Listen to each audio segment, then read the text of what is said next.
ಸ್ವಾಭಿಮಾನಿ ನ್ಯೂಸ್ಗೆ ಸ್ವಾಗತ. ಇಂದಿನ ಪ್ರಮುಖ ಸುದ್ದಿಗಳು.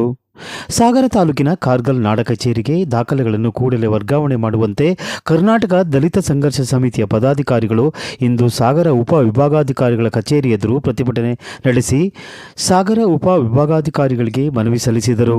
ಪ್ರತಿಭಟನೆಯಲ್ಲಿ ಕರ್ನಾಟಕ ದಲಿತ ಸಂಘರ್ಷ ಸಮಿತಿಯ ಸಾಗರ ತಾಲೂಕು ಸಂಚಾಲಕ ರೇವಪ್ಪ ಹೊಸಕೊಪ್ಪ, ಜಿಲ್ಲಾ ಸಂಘಟನಾ ಸಂಚಾಲಕ ಗಣಪತಿ ವಡ್ನಾಲ, ನಾರಾಯಣ ಬೊಮ್ಮತ್ತಿ, ಮಂಜಪ್ಪ ಜನ್ನೆಹಕ್ಕಳು ಸೇರಿದಂತೆ ಅನೇಕ ಪದಾಧಿಕಾರಿಗಳು ಭಾಗವಹಿಸಿದ್ದರು.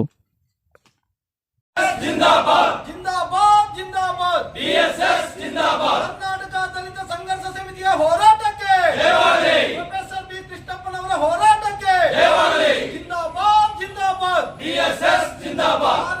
ಬಾರಂಗಿ ಹೋಬಳಿಯ ನಾಡ ಕಚೇರಿಗೆ ಅದಕ್ಕೆ ಸಂಬಂಧಪಟ್ಟ ಕಡಿತಗಳನ್ನು ಒದಗಿಸಿದ ಅಧಿಕಾರಿಗಳಿಗೆ ಧಿಕ್ಕಾರ ಧಿಕ್ಕಾರ. ನಾಡ ಕಚೇರಿಗಳಿಗೆ ಜಾಗವನ್ನು ಗುರುತಿಸಿ ಅಲ್ಲಿ ಹೊಸ ಬಿಲ್ಡಿಂಗ್ ಗಳನ್ನು ಸ್ಥಾಪನೆ ಮಾಡಿದೆ. ಅದರಂತೆ ಬಾರಂಗಿ ಹೋಬಳಿಗೂ ಕೂಡ ಒಂದು ಬಿಲ್ಡಿಂಗ್ ಸ್ಥಾಪನೆ ಆಗಿದೆ, ಕಾರ್ಗಲ್ ಆಗಿದೆ. ಆದರೆ ಇವತ್ತೇನಾಗಿದೆ ಅಂದರೆ 2022ನೇ ಇಸ್ವಿಯಲ್ಲಿ ಬಿಜೆಪಿ ಸರ್ಕಾರ ಇದ್ದಂಥ ಸಂದರ್ಭದಲ್ಲಿ ಬಾರಂಗಿ ಹೋಬಳಿ ಕಾರ್ಗಲ್ನಲ್ಲಿ ನಾಡ ಕಚೇರಿ ಪ್ರಾರಂಭ ಆಗಿದೆ, ಹೊಸ ಬಿಲ್ಡಿಂಗ್ ಆಗಿದೆ. ಆದರೆ ಇದುವರೆಗೂ ತಾಲೂಕು ಆಫೀಸಿಂದ ಯಾವುದೇ ಕಡಿತಗಳನ್ನು ಬಾರಂಗಿ ಹೋಬಳಿಯ ವ್ಯಾಪ್ತಿ ಬರ್ತಕ್ಕಂಥ ಗ್ರಾಮಗಳ ಕಡಿತಗಳನ್ನು ನಾಡ ಕಚೇರಿಗೆ ಇದುವರೆಗೂ ಒಪ್ಪಿಸಿಲ್ಲ.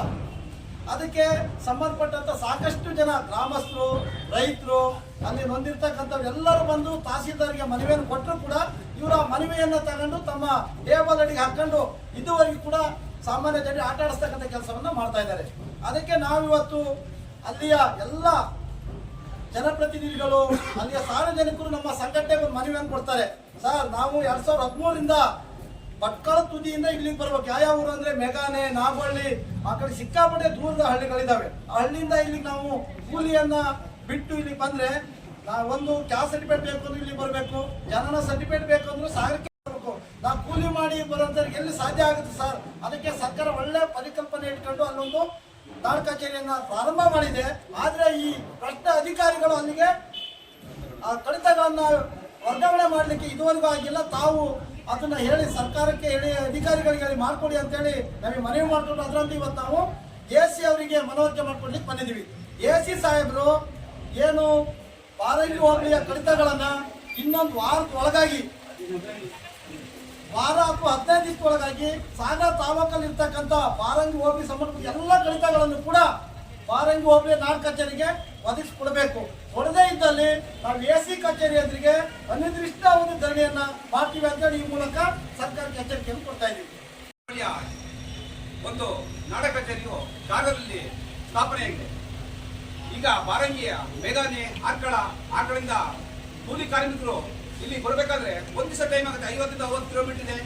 ಇಲ್ಲಿ ಅವರು ಯಾವುದೇ ಕಡಿತ ಜನನ ಮರಣಗಳ ದಾಖಲೆ ಆಗಿರ್ಬೋದು, ಮತ್ತೆ ಯಾವುದೇ ಒಂದು ದಾಖಲೆಯನ್ನು ತರೋಕೆ 50 ರಿಂದ 60 ಕಿಲೋಮೀಟರ್ ಬರಬೇಕಾಗುತ್ತೆ. ಬೆಳಿಗ್ಗೆ ಅವರಲ್ಲಿ ಬಸ್ ಹತ್ತಿದ್ರೆ ಸಂಜೆ ಇಲ್ಲಿ ಸ್ವಲ್ಪದೇ ಸಂಜೆ ಆಗಿರುತ್ತೆ. ಮತ್ತೆ ಇಲ್ಲಿ ಬಂದು ಇವರು ಇನ್ನೊಂದು ಉಡಪೆ ಉತ್ತರಗಳನ್ನು ಕೊಟ್ಟು ಕಳಿಸ್ತಾರೆ, ಇವತ್ತಿಲ್ಲ ನಾಳೆ ಬನ್ನಿ ಅಂತ. ತಿಂಗಳಗಟ್ಟಲೆ ಆದ್ರೂ ಅವರಿಗೆ ಅವರ ಒಂದು ಕಡತಗಳು ಸಿಗಲ್ಲ. ಈಗ ಜನನ ಮರಣ ದಾಖಲೆಗಳು ಇಷ್ಟೇ ದಿನದಲ್ಲಿ ನಿಗದಿ ಮಾಡಿದ್ದಾರೆ, ಇಷ್ಟು ದಿನ ಅಂತ. ಅವಾಗ ಆ ನಿಗದಿ ದಿನಗಳು ಅವ್ರಿಗೆ ಕಳೆದೋಗಿರುತ್ತೆ. ಅದಕ್ಕೋಸ್ಕರ ತುಂಬಾ ಕಷ್ಟಪಡ್ತಿದ್ದಾರೆ. ಅಲ್ಲಿ ರೈತಾಪಿ ವರ್ಗಗಳೇ ಜಾಸ್ತಿ ಇರೋದ್ರಿಂದ ಎಲ್ಲ ಅವರು ಕೂಲಿ ಕಾರ್ಮಿಕರು ಬೆಳಗಿಂದ ಸಂಜೆವರೆಗೆ ಕೂಲಿ ಮಾಡಿ ಬೆಳಗ್ಗೆ ಇಲ್ಲಿ ವಾರಗಟ್ಟಲೆ ಅವರಿಗೆ ಕರ್ತವ್ಯ ಒಯ್ಯಕ್ಕೆ ಆಗ್ತಾ ಇಲ್ಲ. ಇಲ್ಲಿ ಈ ಸರ್ಕಾರವು ಈ ಒಂದು ಕಾರ್ಗಲ್ನಲ್ಲಿ ಒಂದು ನಾಡ ಕಚೇರಿ ಓಪನ್ ಆಗಿದೆ, ಅದಕ್ಕೆ ಕರ್ತವ್ಯಗಳನ್ನು ಅಲ್ಲಿ ಕಳಿಸಿರಲ್ಲ. ಈ ಕರ್ತವ್ಯಗಳನ್ನು ಆದಷ್ಟು ಶೀಘ್ರದಲ್ಲಿಯೇ ಸರ್ಕಾರದ ಮುಖೇನ ನಾನು ಕೇಳ್ಕೊಳ್ತೇನೆ, ಆ ಕರ್ತವ್ಯಗಳನ್ನು ನಾಡ ಕಚೇರಿಗೆ ಒದಗಿಸಬೇಕು. ಅಲ್ಲಿರುವ ರೈತರಿಗೆ, ಹಿಂದುಳಿದ ವರ್ಗಗಳಿಗೆ ಮತ್ತು ಅಲ್ಪಸಂಖ್ಯಾತರಿಗೆ ಒಳ್ಳೇದು ಮಾಡ್ಕೊಡ್ಬೇಕಂತ ಹೇಳಿ ಸರ್ಕಾರಕ್ಕೆ ಎಚ್ಚರಿಕೆ ಕೊಟ್ಟಿದ್ದೀವಿ. ಇದು ತಹಸೀಲ್ದಾರ್ಗೆ ಹಲವು ಮನವಿಗಳನ್ನು ಕೊಟ್ಟರು, ಅವರು ಯಾವ ಕಾರಣಕ್ಕೂ ಕರ್ತವ್ಯಗಳನ್ನು ಅಲ್ಲಿ ನಾಡ ಕಚೇರಿಗೆ ರವಾನೆ ಮಾಡಿರುವುದಿಲ್ಲ. ಈ ರವಾನೆಯನ್ನು ಮಾಡದೇ ಇದ್ದರೆ ನಾವು ಇನ್ನು ನಮ್ಮ DSS ಇಂದ ಇನ್ನು ಅನೇಕ ಸಂಘ ಸಂಸ್ಥೆಗಳನ್ನು ಒಗ್ಗೂಡಿಸಿ ನಾವು ಅಹೋರಾತ್ರಿ ಧರಣಿಯನ್ನು ಮಾಡ್ತೀವಿ. ಇದು ಇನ್ನು 15 ದಿನ ಒಳಗಾಗಿ ನಮಗೆ ಕರ್ತವ್ಯಗಳನ್ನು ನಾಡ ಕಚೇರಿಗೆ ತಲುಪಿಸಬೇಕಾಗಿ ಈ ಮೂಲಕ ತಮ್ಮಲ್ಲಿ ಮನವಿ ಮಾಡಿಕೊಳ್ತಿದ್ದೇವೆ.